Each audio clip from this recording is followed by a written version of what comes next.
That's impossible. Your tribe fears the old places, forbids them. Who says I'm like other Nora?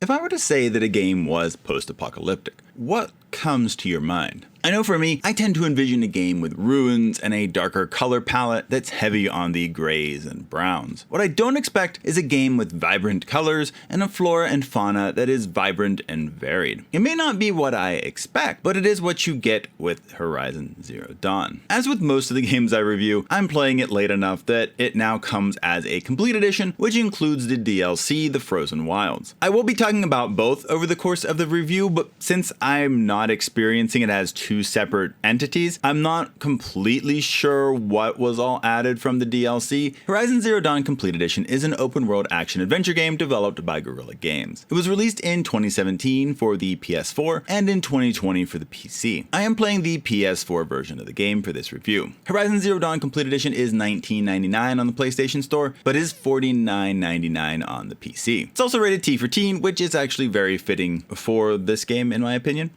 The story of Horizon Zero Dawn is interesting, but I also felt it was a bit disappointing in places as well. I went in expecting a great story, and it does have its moments of greatness, but I also found some aspects of the story to be very uneven feeling. So let's look through some story elements and point out what I both did and did not like. Let's start with the good. I really liked Aloy as the main character. She's strong and capable, she accomplishes great things over the course of the story, but also maintains a level of humility that I found endearing. While I like her sense of justice in the game, I also kind of felt like the game was bringing a current day 21st century morality through Aloy's character that maybe seemed a bit odd considering the culture that she's been raised in, or well, apart from in her case. Aloy is the driving force of much of the narrative. She has been raised by Rost as an outcast her entire life. However, she doesn't know why she's an outcast or who her actual parents are, and she kind of doesn't quite understand why she is being treated the way she is as an outcast and kind of rebels against her outcast status in many ways. And this is the mystery that drives Aloy and leads her to revelations that go far beyond just trying to figure out her past. This journey to learn who Aloy is was a bit predictable at times, if I'm honest, but was an enjoyable journey. I also really enjoyed the world of Horizon Zero Dawn. The mix of snowy mountains, deserts, and even jungle-like areas made for a post-apocalyptic setting that I haven't really experienced before. That doesn't mean that there aren't ruins, but while there are your typical rusted out frames, there are also locations that the electric is still working, somehow, and you are met with blue and purple lights that add a splash of color to these barren locations. Add in the weirdly compelling robot animals that roam this land, and it makes for a strange mix of natural beauty and technology that is a lot of fun to explore and learn more about. So much of Aloy's adventure has her learning what happened in the past of this world, and I found this story to be the more compelling story of the game. Learning what happened in the past was interesting and always made me want to hear the next few puzzle pieces to be able to put together the whole picture of how this world we're playing in came to be. While I enjoyed these aspects with very little qualification, there were also things about the story that were just kind of mixed. One of these things were supporting characters. While there were some supporting characters I liked, like Rost, Erend, Avad, Varl, and Talana, there were many that were either not developed very well or were just not very likable in the least. I mean, even some of these characters I mentioned didn't get developed maybe as much as I would have liked. Some of the characters that weren't liked were ones that were kind of supposed to not be like Lancera, Resh, or Assis. But in general, these were minor characters. Sylens, the character with probably the largest role after Aloy, was a hard character to like and to even figure out where his loyalties actually were. He just kind of wound up being the helpful guide character, but also really annoying and kind of condescending a lot of the time, and just made for not the most enjoyable partner on this journey. This isn't helped as all of the main tribes in the game, the Nora, Karja, Oseram, and Banuk, are all steeped in very strange traditions and are presented as deeply flawed. Now, at times it seems like these cultures are presented in this way so that Aloy or Aloy in conjunction with another character can challenge these traditions of that particular group. It just felt a bit weird to me. I often agreed with the way that Aloy or another character railed against said systems, but again, Aloy's values seemed closer to our 21st century values and not quite as much one of somebody raised in such a world that you're presented with. Another mixed aspect was the impact of the story as a whole. While Aloy's journey of self-discovery and figuring out how her origin connected with the events of the past were enjoyable stories to uncover and work through, the rest of the story just didn't work as well for me. To be honest, even the final discovery about the far past was a bit of story that I felt didn't make a lot of sense. But overall, uncovering the past and what Horizon Zero Dawn was worked fairly well for me. I just for some reason couldn't really get into the whole Karja Civil War storyline and the machinations of the whole end plot. I think in part this was for two reasons. The first is that it felt a bit rushed. You learn about the past in this drip feed of a way, and then you kind of figure out and put the whole puzzle together, or at least most of the puzzle, and then you just kind of wind up going on the fast track after that, and you're going from location to location, finishing up the game, and it just felt like the end wrapped up a bit quick compared to the pace of the game up to then. The second is that not everything is explained to you. This game was definitely designed with a sequel or multiple sequels in mind. So while you get plenty of answers about certain things, there are also some pretty big questions left unanswered by the end, which made the end feel a bit more anticlimactic than it should have. Even though I thought the story had some issues, it isn't like I disliked the story. I thought the story was good, it just wasn't great in my opinion. This continues to be the case in the DLC for the game as well. It's a decent story, but as a DLC it feels a bit weird to me. It's not a continuation of the story, but rather another side quest chain that is interesting, but also doesn't feel like it fits completely with the rest of the story. It's far enough out of the way that by the time you're strong enough for it to be done, it's doubtful that you'd be traipsing all the way up to this high north realm when there's a more immediate threat going on in the main story. It just felt like a story that would be better for after the main campaign, but instead we get it as a weird side quest that happens sometime during the main storyline. So again, I did enjoy the story overall, but I also felt like there were some things that just didn't quite work for me either.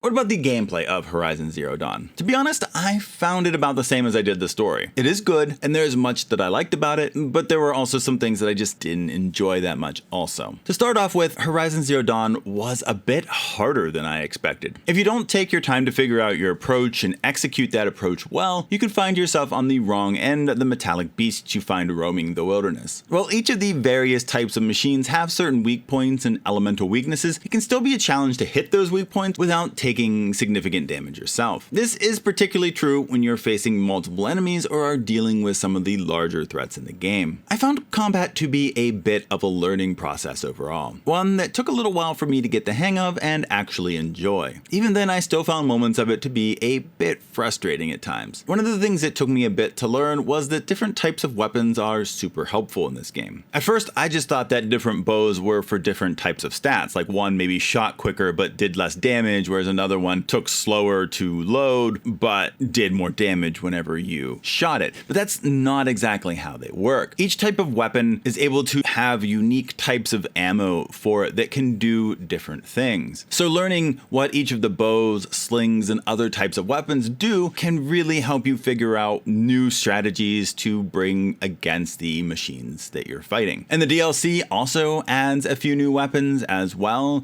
that allows you to expand your arsenal even more. And these tend to be more like focused on the elemental damages, like a flamethrower, an ice spear, and a lightning weapon as well. Another thing will be learning the weaknesses of each of the machines you have to face in combat. Figuring out your preferred strategy for taking down the various beasts may take some time and some deaths, but once you figure things out, it can be really satisfying to see your strategy work and that machine no longer feel like the really hard threat that it once was to you. Machines aren't the only enemies you will face during the game. There will also be hostile humans like bandits and groups from enemy clans that will also try to take your life over the course of the game. Most of the time, I found these battles much easier than taking on the machines, but even then you can still get overrun, especially when a tanky leader gets into the mix. As you defeat enemies and and complete quests, you will gain experience points and be able to learn skills that will help you become stronger in combat, at sneaking, or will improve your foraging abilities. Each level will also increase your health as well. I felt like skills were kind of hit or miss. Some of them felt very helpful, like being able to add more than one arrow to your bow to be able to shoot multiple arrows at a time, but then there were others that just felt a bit lacking. I just kind of wish that we had gained a little bit more of a variety of skills for Aloy, but what we got wasn't bad either. I felt like the biggest area that was really kind of overlooked were spears. You got some things that increased damage or would help increase certain stealth attacks, but in terms of different combos or getting some kind of special attacks for your spear would have been kind of nice as well. The aspect of combat that I found least enjoyable was the stealth. Every once in a while I could get some use from a well-placed stealth attack, but many times this just felt like it took either way too long to be useful or just never wound up working the way that I would have liked. Maybe I would be able to take out one enemy, but then during that stealth attack, I was alerting all of the other robots around, which didn't really help me too much in the long term. While combat is a pretty major part of Horizon Zero Dawn, there are also other aspects of the game to talk about.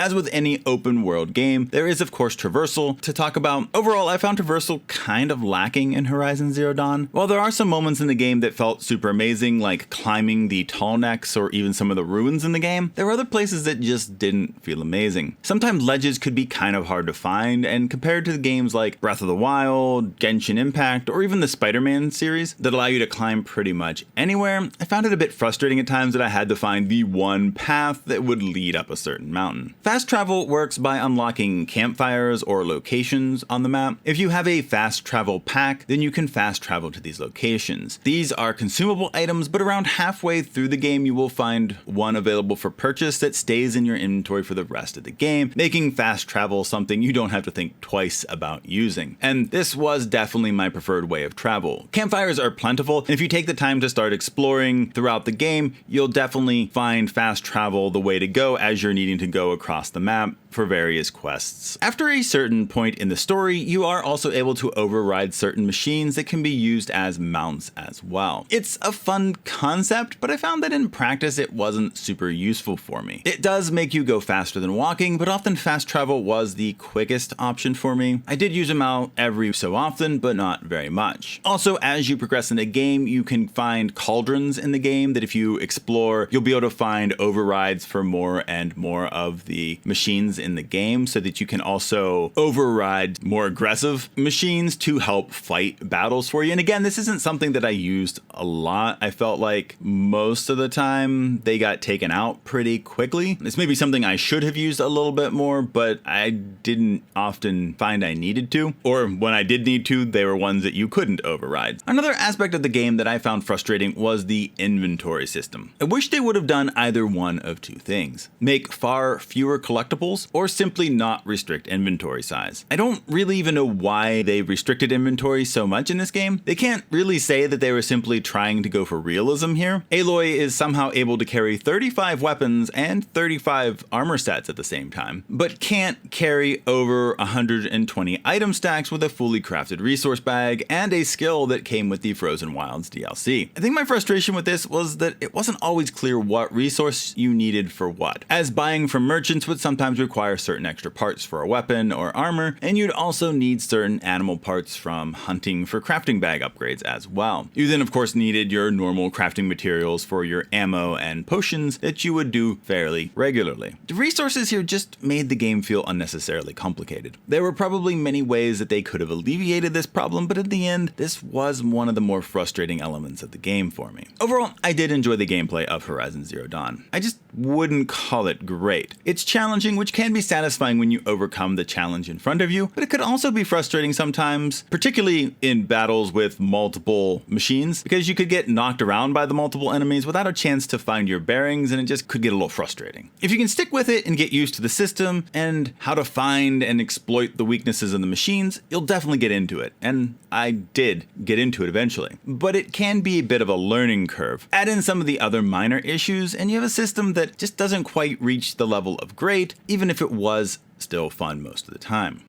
The art style of Horizon Zero Dawn is very impressive. As I've already stated, this post-apocalyptic world is full of color and varied environments. You have cold and snowy mountainsides, desert landscapes, and even a jungle area to explore. Add in this a mix of ruins to the landscapes and the unique architecture of the various tribes you encounter, and it makes for a fascinating world. I also thought that the designs of the machine animals were very well done. You have horses and deer types of machines to fearsome machines that look like alligators, panthers, or even a T-Rex. The DLC even gets some fearsome giant bear-shaped machines in on the action as well. I really thought that the art style was great all the way through in this game. The world is beautiful and full of color and life, even when that life is mechanical in nature. The various groups of people have distinct styles and architecture, and it all comes together to make a world that is beautiful to explore and also fairly varied for being a post-apocalyptic setting. Now, the sound side of things didn't really stand out quite as much as the visuals to me. The voice acting here is great, especially for many of the main characters. If you go down to some of the more minor characters, you start to have maybe some issues with them being a bit more bland sounding. But overall, I think the voice acting was definitely the thing that stood out the most for me in the game. Soundtrack is fitting for the game. It's full of a tribal kind of sound that really fits the atmosphere of the game because so many of the people and the groups in the game kind of have that tribal feel. And so getting a soundtrack that kind of tries to reflect that made sense. It is also a soundtrack that kind of fades into the background for me. It goes for that more subdued and cinematic feel, I think, and I just tend to find those kind of soundtracks a bit less compelling personally. I know there are those out there that love those kind of soundtracks. I just don't seem to be one of them. If you are, you'll probably find a lot to like from Horizon Zero Dawn's soundtrack, but if you're kind of like me, there's not going to be a lot of earworms that really kind of connect you into the experience a lot.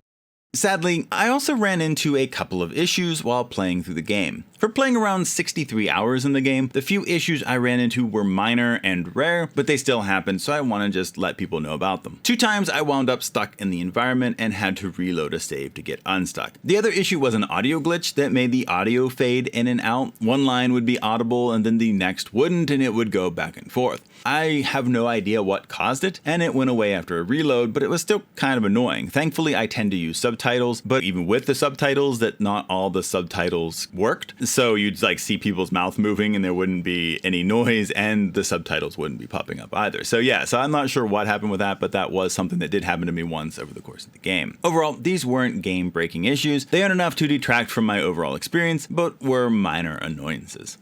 I went into Horizon Zero Dawn expecting a game that I was going to love. It didn't quite live up to my expectations, but don't hear me wrong either. I'm not saying I didn't like the game. It is still a solid game, it just wasn't as amazing as I expected going into it. It has a very interesting world and a main character that I liked quite a bit. The problem comes with a story that maybe tries to do a bit too much. It tries to show the background of our main character, the history of an apocalypse that had taken place centuries earlier, while also still trying to present a threat in the present day of the game, and it just doesn't always quite hit the mark with that. It just kind of feels like certain things get focused on more and developed more and have a bigger impact, while other things feel rushed and just not as well developed as maybe they could have been. Add in some gameplay elements that are also a bit uneven, and it creates a game that is very good in many regards, but just has some parts that hold it back. Due to this, I'm giving Horizon Zero Dawn Complete Edition an 8 out of 10. It's still a good game, and I would recommend giving it a try, but I would just simply also acknowledge that there were parts of the game that I didn't completely connect with and let people know what those are. I enjoyed my time with the game enough that I would be very interested in playing the sequel and seeing where the story goes from here. At the same time, I also hope that some of the awkward parts of this game get ironed out in the sequel. While the future world that Aloy inhabits isn't exactly one I would want to live in, it is an interesting and fascinating world to play through, even if it does have a few bumps along the way.